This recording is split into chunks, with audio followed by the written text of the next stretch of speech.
Hello students, welcome back to my channel. कैसे हो आप सब? उम्मीद करती हूँ बेटा सभी अच्छे होंगे और अपना ख्याल भी रख रहे होंगे।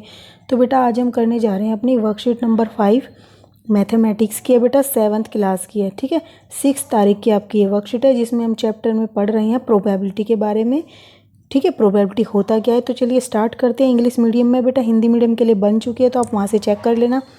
तो क्या बताया गया है बेटा, प्रोबेबिलिटी होता क्या है, एक तरीके की संभावना होती है। ठीक है, जब कोई भी कार्य करने के लिए एक से ज़्यादा मतलब कि तुम्हारे पास ऑप्शन हो या कोई किसी भी कार्य के होने के एक से ज़्यादा ऑप्शन हो तो वो प्रोबेबिलिटी में आ जाता है। ठीक है, जैसे अभी एक बोल रहा है बच्चा कि उफ इट इज़ सो हॉट, मतलब कि आज कितनी गर्मी है।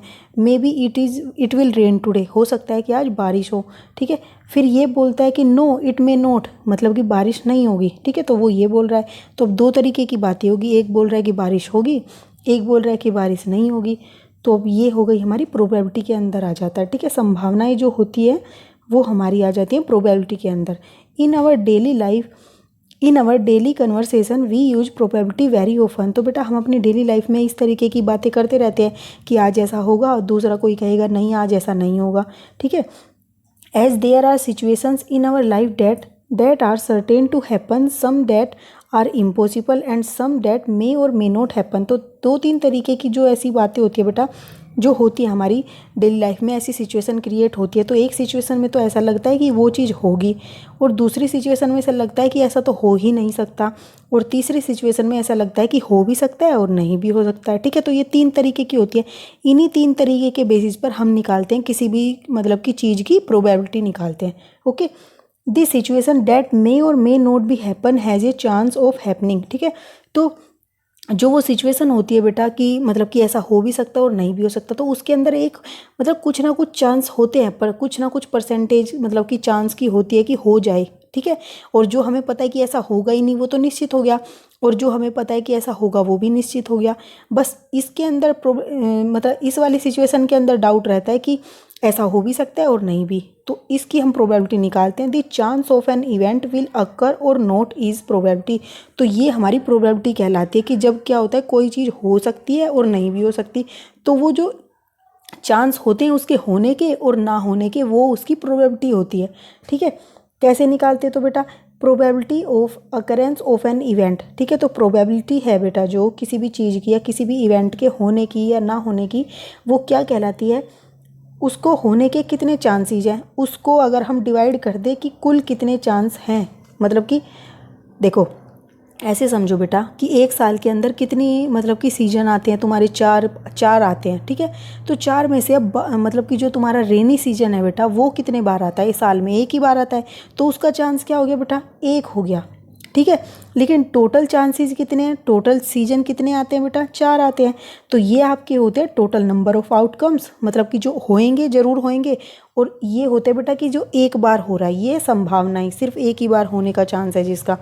तो इस तरीके से प्रोबेबिलिटी निकली जाती है। तो ये 1/4 क्या हो गई? रेनी सीजन आने की एक साल के अंदर प्रोबेबिलिटी निकल गई। ठीक है, अब बेटा नेक्स्ट देखो, यहाँ पर एग्जाम्पल के थ्रू भी बताया आपको। When a coin is throne, जब एक सिक्के को उछाला जाता है, इट हैज़ 2 पॉसिबल आउटकम। तो इसके अंदर 2 पॉसिबल आउटकम आते हैं, एक तो हेड आता है या टेल आता है। जब तुम उछालते हो तो बेटा या तो क्या होता है, हेड आता है उसका, या फिर टेल आता है। And it is equally likely to be obtained. और ये बेटा क्या होता है, दोनों के चांसेस बराबर होते हैं, क्योंकि दो ही चीज़ है। अगर हेड आएगा तो टेल नहीं आएगा, और अगर हेड नहीं आया तो टेल ही आएगा। मतलब एक तो जरूर आना है, दोनों के इक्वल चांस है, 50-50, ये भी आ सकता है और ये भी। तो इसलिए बोला है कि ये it is equally likely to be obtain, क्योंकि दो चीज़ें, दोनों में से कोई एक चीज़ तो होगी होगी जब भी हम उछालेंगे, ऐसा तो है नहीं कि होगा ही नहीं कुछ भी। तो इसलिए बोला है कि ये इक्वली लाइकली हैं। ठीक है, प्रोबेबिलिटी ऑफ गेटिंग हेड और टेल क्या हो गई बेटा? 1/2 हो गई। 1/2 कैसे हुई बेटा? अब हमने क्या कहा था, जब भी हम कॉइन को उछालेंगे तो कितने तरीके के परिणाम मिल सकते हैं? 2 तरीके के, हेड मिलेगा या टेल, तो 2 तरीके के परिणाम हो गए कुल। अब हमसे बोले कि हेड आने के कितने चांसेस हैं, तो हेड आने के चांसेस बेटा एक ही है। जब हम उछालेंगे तो हेड आने का चांस एक है, एक ही बार तो हेड आएगा एक बार उछालने पे, तो हमने ऊपर लिख दिया। तो ये हमारी क्या हो गई? हेड आने की प्रोबेबिलिटी हो गई। तो ये, और दूसरी की निकालोगे वो भी 1/2 आएगी, तो दोनों ही इक्वल है। ठीक है, तो इसलिए बोला इक्वली लाइकली प्रोबेबिलिटी हो गई इनकी। ठीक है, अब बेटा यहाँ पर तो ये प्रोबेबिलिटी निकाली हमने। ये देखो क्या है, probability of A sure event. ठीक है। तो जो जिस चीज़ का हमें पता है कि ऐसा होगा ही होगा, जैसे मान लो कि बेटा मंगलवार के बाद क्या आता है, बुधवार आता ही आता है, शनिवार के बाद संडे आएगा ही आएगा, तो आपको पता है, श्योर हो आप इस चीज़ के बारे में, तो उसकी जो प्रोबेबिलिटी होगी वो 1 होगी। जब हम किसी चीज़ के बारे में श्योरिटी से कह सकते कि ऐसा होगा ही होगा और ऐसा होगा भी, तो फिर वो क्या होती है, उसकी प्रोबेबिलिटी 1 मानी जाती है। ठीक है, क्योंकि उसके होने का चांस भी एक है और उसके मतलब कि वो घटित होगा तब भी वो एक ही चांस रहेगा। और लेकिन बेटा जो probability of an impossible event, मतलब कि जो हो ही नहीं सकती, तो उसकी तो 0 होगी। जो घटित ही नहीं हो रहा तो उसकी प्रोबेबिलिटी तो है ही नहीं घटने की, तो वो 0 मानी जाती है। आप याद रख लेना कि जब भी किसी चीज़ की हमें पता है कि ऐसा होगा ही होगा, वो निश्चित है, तो उसकी प्रोबेबिलिटी क्या होती है, श्योर इवेंट की 1 होती है। ठीक है, और जो प्रोबेबिलिटी मतलब कि इम्पॉसिबल होती है, जो इवेंट्स जो हो ही नहीं सकते, उसकी प्रोबेबिलिटी 0 होती है, ये याद रखना है आपको। ठीक है, और जो चांसेस होते हैं, जिसके अंदर चांस की बात आ जाती है, ठीक है, उसमें हम निकालते हैं। कैसे निकालते हैं, टोटल कितने चांस हैं और उसमें से उसके आने के कितने चांस हैं। ठीक है, तो अब नेक्स्ट देखो बेटा, यहाँ पर आपको एक और एग्जांपल दिया है, if today is Tuesday then tomorrow will be Wednesday. अब बेटा हमको पता है कि आज मंगलवार है, तो इसका मतलब क्या होगा कि कल बुधवार होगा ही होगा, ये निश्चित है। तो इसकी प्रोबेबिलिटी बतानी अब क्या है कि इज़ इट सर्टेन और लाइकली, क्या ये निश्चित है या फिर लाइकली है। तो लाइकली तो है ही नहीं बेटा, ऐसा थोड़ी ना है कि बुधवार भी आ सकता है, बृहस्पतिवार भी आ सकता है, ऐसा तो है ही नहीं, सिर्फ बुधवार ही आएगा, तो ये निश्चित है, सर्टेन है, लाइकली नहीं है। ठीक है, लाइकली का मतलब होता है कि ऐसा हो भी सकता है और नहीं भी। ओके, तो सिंस इट इज़ सर्टेन, तो इसका मतलब जैसा कि हमने क्या कहा बेटा, ये निश्चित है, तो इसलिए there is no chance of tomorrow not being Wednesday, ऐसा कोई चांस है ही नहीं कि कल, मतलब कि आज मंगलवार है तो कल बुधवार ना हो, ऐसा होगा ही होगा, तो इसलिए प्रोबेबिलिटी क्या हो गई, 1 हो गई। इसको 100% से भी डिनोट करते हैं। ठीक है, नेक्स्ट है I will fly in the recess in uncertain और अनलाइकली। अब बेटा यहाँ पर क्या बोला है कि मैं रिसेस में जो मेरा लंच होगा या खाने का, उसमें मैं उड़ूंगा, तो ये बताना है कि ये सर्टेन है या अनलाइकली है, अनसर्टेन है या अनलाइकली है, मतलब कि ये अनिश्चित है, असंभव है या फिर अनलाइक है। तो बेटा ये असंभव है, क्यों, क्योंकि ऐसा तो हो ही नहीं सकता कि वो उड़ेगा रिसेस में। उड़ते कौन है बेटा, बर्ड्स उड़ती हैं। ठीक है, तो इसकी जो प्रोबेबिलिटी है वो क्या हो गई, 0, क्योंकि ये हो ही नहीं सकती चीज़, अनसर्टेन है ये। ठीक है, तो इसलिए 0 हो गई। अब नेक्स्ट देखो यहाँ पर क्या बोला, एक और चीज़ कि probability can not be negative, probability कभी भी नेगेटिव नहीं होगी, वो हमेशा पॉजिटिव नंबर आता है, या तो 1 आएगा या 1 से कुछ कम आएगा, लेकिन 0 से नीचे नहीं जाएगा। ठीक है, तो मतलब कि 0 से लेकर 1 के बीच में ये लाई करती है प्रोबेबिलिटी, आपको याद रखना है। तो it can be greater than 1, तो और ये 1 से बड़ी नहीं हो सकती। ठीक है, क्योंकि हमने क्या कहा, जब श्योर होते हैं हम किसी इवेंट के बारे में तो उसकी प्रोबेबिलिटी 1 होती है, और बाकी हम किसकी बात कर रहे हैं कि जिसमें वो श्योर ही नहीं है, तो श्योर नहीं है तो बेटा उससे नीचे होगी उनकी प्रोबेबिलिटी, ऊपर नहीं होगी, क्योंकि जिसमें श्योर है उसी के ऊपर 1 है। ठीक है, तो अब तुम ऐसे समझो कि तुम्हारी क्लास में कोई इंटेलिजेंट बच्चा है, उसके कम नंबर आए हैं। ठीक है, 1 नंबर आया मान लो उसका, और तो जो बाकी के बच्चे हैं उनके तो 1 से ज़्यादा आ ही नहीं सकते, क्योंकि वही तो मतलब कि जो सबसे टॉपर है उसी के 1 नंबर आए, तो उससे ऊपर तो कोई है ही नहीं। ठीक है, तो इस तरीके से समझ लो, जिसका हमें पता है कि इंटेलिजेंट बच्चा है, जो उसके 1 नंबर आए, तो हम श्योर हैं उसके बारे में कि 1 नंबर आया है। लेकिन जिनके हमें नंबर नहीं पता, हम बता सकते कि उनके 1 से ज़्यादा नहीं होंगे। ठीक है, क्योंकि जो टॉपर बच्चा है उसी के 1 है, तो उससे ज़्यादा नहीं हो सकते। ठीक है, समझ गए होंगे बेटा। अब आप चलिए हम इसका क्वेश्चन करते हैं। हम यहाँ पर फर्स्ट क्वेश्चन क्या है, इससे और अच्छे से समझ आ जाएगा आपको। तो ये जो है फर्स्ट, इसमें बोला गया है कि tell whether the following is certain to happen, impossible और can happen but not certain.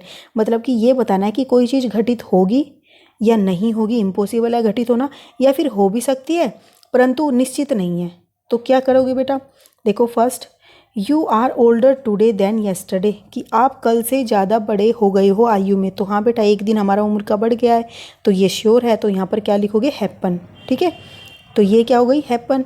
अब बेटा a tossed coin will land head up. ठीक है, तो अब क्या बोला है कि एक सिक्के को उछाला गया है और उसका हेड आया है ऊपर, तो ऐसा चांस है बेटा। तो हम जब सिक्के को उछालते तो क्या होता है, हेड आ भी सकता है और हो सकता है टेल आ जाए। तो क्या लिखोगे, can be happen but not certain, निश्चित नहीं है कि हेड ही आएगा, टेल भी तो आ सकता है। फिर next, a dice when tossed shall land up with 8 on top. ठीक है, तो अब क्या बोला है कि देखो बेटा, डाइस के अंदर तो 1 से लेकर 6 तक ही होते हैं, क्योंकि उसके 6 ही तो होते हैं फेसेस, 1 2 3 4 5 6, और ये बोल रहा है 8, तो ये तो इम्पॉसिबल है, तो यहाँ पर क्या लिख दोगे, इम्पॉसिबल। ठीक है, तो थर्ड का आंसर हो जाएगा इम्पॉसिबल।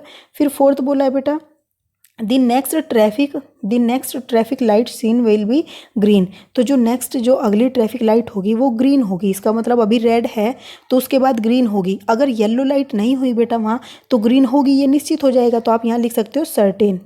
ओके, लेकिन अगर येलो लाइट इन्होंने बोला होता तो हम ये कह देते कि कैन बी हैपन और नॉट सर्टेन। ठीक है, can happen but not certain. तो आप यहाँ दोनों में से कोई भी ऑप्शन लगा सकते हो अपने अकॉर्डिंग। अगर आप येलो लाइट को कंसीडर कर रहे हो तो आप ये वाला लगाओगे, हैपन बट नॉट सर्टेन। और अगर येलो लाइट कंसीडर नहीं कर रहे हो, यही कंसीडर कर रहे हो कि रेड है और ग्रीन है, तो अगर रेड है तो उसके बाद ग्रीन आएगी ही आएगी। ठीक है, तो आप यहाँ पर ये दोनों में से कोई भी लगा सकते हो अपने अकॉर्डिंग। नेक्स्ट है बेटा tomorrow will B A cloudy day, तो मतलब जो कल है, कल जो है बादलों से घिरे हुआ होगा आसमान, तो ऐसा हो सकता है, हो भी सकता है और नहीं भी, हम सर्टेन नहीं है, कह नहीं सकते। तो क्या लिखोगे, हैपन बट नॉट सर्टेन, मतलब can happen but not certain, तो आप ये कह सकते हो। तो ये था आपका फर्स्ट क्वेश्चन। सेकंड क्या है बेटा, ए डाइस इज थ्रोन वंस, अब इसमें क्या बोला है, ए डाइस इज थ्रोन वंस, मतलब एक बार डाइस को उछाला जाता है। Find the probability of the following, तो फॉलोइंग की प्रोबेबिलिटी निकालनी है। तो चलिए निकालते हैं बेटा। तो बेटा देखो मैं आपको इसके साथ साथ लिखने का तरीका भी बता रही हूँ। ठीक है, तो सबसे पहले आप क्या लिखोगे, हो सकता है बेटा किसी को ब्लर दिखाई दे रहा हो तो थोड़ा सा एडजस्ट करना, मैं बोलने की कोशिश भी करूँगी साथ साथ। ठीक है, तो आप समझ लेना। ओके, और जो स्पेलिंग है वो आप अपनी वर्कशीट से भी चेक कर सकते हो। फर्स्ट है बेटा कि हम पहले क्या लिखेंगे, as we know when we throw a dice we can get any one of the 6 numbers. ठीक है, तो हम जब डाइस को उछालते हैं तो उसमें से हम कोई भी 6 नंबर होते हैं उस पर, उनमें से एक प्राप्त कर सकते हैं। कौन कौन से नंबर होते हैं बेटा, वो 1 2 3 4 5 6। ठीक है, तो हमें ये नंबर्स होते हैं। तो अब हमें क्या पता चल गया कि इन 6 नंबर में से ही आएगा जो भी नंबर आएगा। तो कुल टोटल नंबर ऑफ आउटकम्स कितने हो गए बेटा, 6। ठीक है, जैसे हमने कहा था कि एक साल में 4 ऋतुएं आती हैं। ठीक है, तो इसी तरीके से 6 इसके क्या हो गए, टोटल नंबर ऑफ आउटकम्स हो गए। अब बेटा प्रोबेबिलिटी कैसे निकालते हैं, probability of occurrence of an event क्या थी, फेवरेबल आउटकम। ये स्पेलिंग चेक कर लेना बेटा आप अपनी वर्कशीट से, फेवरेबल आउटकम्स और टोटल नंबर ऑफ आउटकम। ठीक है, तो हम इसको शॉर्ट फॉर्म में लिख रहे हैं, पी से बोल दिया मैंने प्रोबेबिलिटी को, फेवरेबल आउटकम को बोल दिया एफ ओ से, और टोटल नंबर ऑफ आउटकम को टी ओ से, ताकि बार बार लिखने में दिक्कत ना हो। अब बेटा फर्स्ट पूछा है आपका getting a number greater than 2, तो मतलब कि ऐसे नंबर के चांस कितने हैं जो 2 से बड़े हों। तो देखो बेटा डाइस उछालते तो कौन कौन से नंबर हमें मिल सकते हैं, ये नंबर हमें मिल सकते हैं। ठीक है, तो इनमें 2 से बड़े नंबर कौन कौन से हैं, तो देखो 2 तो ये रहा, तो इससे बड़े कौन सा, 3 4 5 6। तो यहाँ क्या लिखोगे, नंबर ग्रेटर देन 2 आर 3 4 5 6, मतलब टोटल कितने हैं, ये 4 है। तो इसलिए हमारा फेवरेबल आउटकम कितने हो गए, 4 हो गए, क्योंकि 4 नंबर ऐसे हैं जो कि आ सकते हैं चारों में से कोई भी एक, तो फेवरेबल आउटकम हो गए 4। और हमने टोटल नंबर आउटकम निकाले थे 6 बेटा, तो फेवरेबल आउटकम को टोटल नंबर से डिवाइड कर दो, हमारी प्रोबेबिलिटी आ जाएगी। तो 4 को डिवाइड किया, हमारा आंसर आ गया 2/3। ठीक है, ये हमारा फर्स्ट का आंसर है कि दो से बड़े जितने भी नंबर हैं उनके आने के चांसेस कितने हैं, 2/3 हैं। ठीक है, अब बेटा नेक्स्ट देखो बी पार्ट है, बोला है गेटिंग ए कंपोजिट नंबर। अब कंपोजिट नंबर होता क्या है बेटा, कंपोजिट नंबर वो होता है जो अपने आप से डिवाइड हो जाए। ठीक है, और 1 से डिवाइड हो जाए पूरा पूरा, और इसके अलावा वो एक और संख्या से डिवाइड हो जाए या 1 से अधिक, मतलब इन 2 से होगा ही होगा, लेकिन इसके अलावा भी अगर वो किसी और संख्या से होता है तो वो कंपोजिट नंबर के अंदर आ जाता है। ठीक है, अब यहाँ पर देखो कितने नंबर है बेटा हमारे पास, 1 2 3 4 5 और 6। अब इसमें 1 ऐसा है बेटा जो अपने आप से डिवाइड हो रहा है, तो ये तो नहीं हुआ।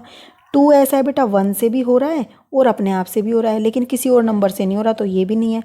एटलीस्ट 3 चाहिए हमें। ठीक है, अब 3 है बेटा, ये भी अपने आप से होता है और 1 से होता है, तो ये भी नहीं है। अब 4 देखो बेटा, 4 क्या होता है, 2 से भी डिवाइड हो रहा है, 1 से भी हो जाता है और अपने आप से भी हो जाता है, तो ये हमारा क्या है, कंपोजिट नंबर। 5 बेटा अपने आप से होता है और 1 से होता है, तो ये भी नहीं है।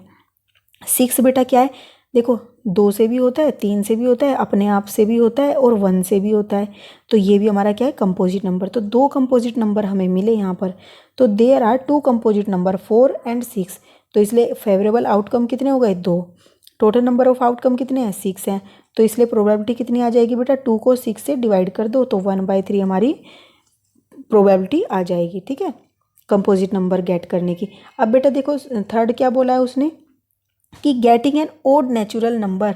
तो ओड नेचुरल नंबर का मतलब क्या बेटा, देखो नंबर हमारे पास ये, तो आपको यही याद रखना है नंबर क्या है हमारे पास। तो नंबर हमारे पास ये हैं, तो ओड नंबर कौन से हैं इसमें, 1, 3 और 5, इनको बोलते हैं इवन। 2, 4, 6 को इवन बोलते हैं।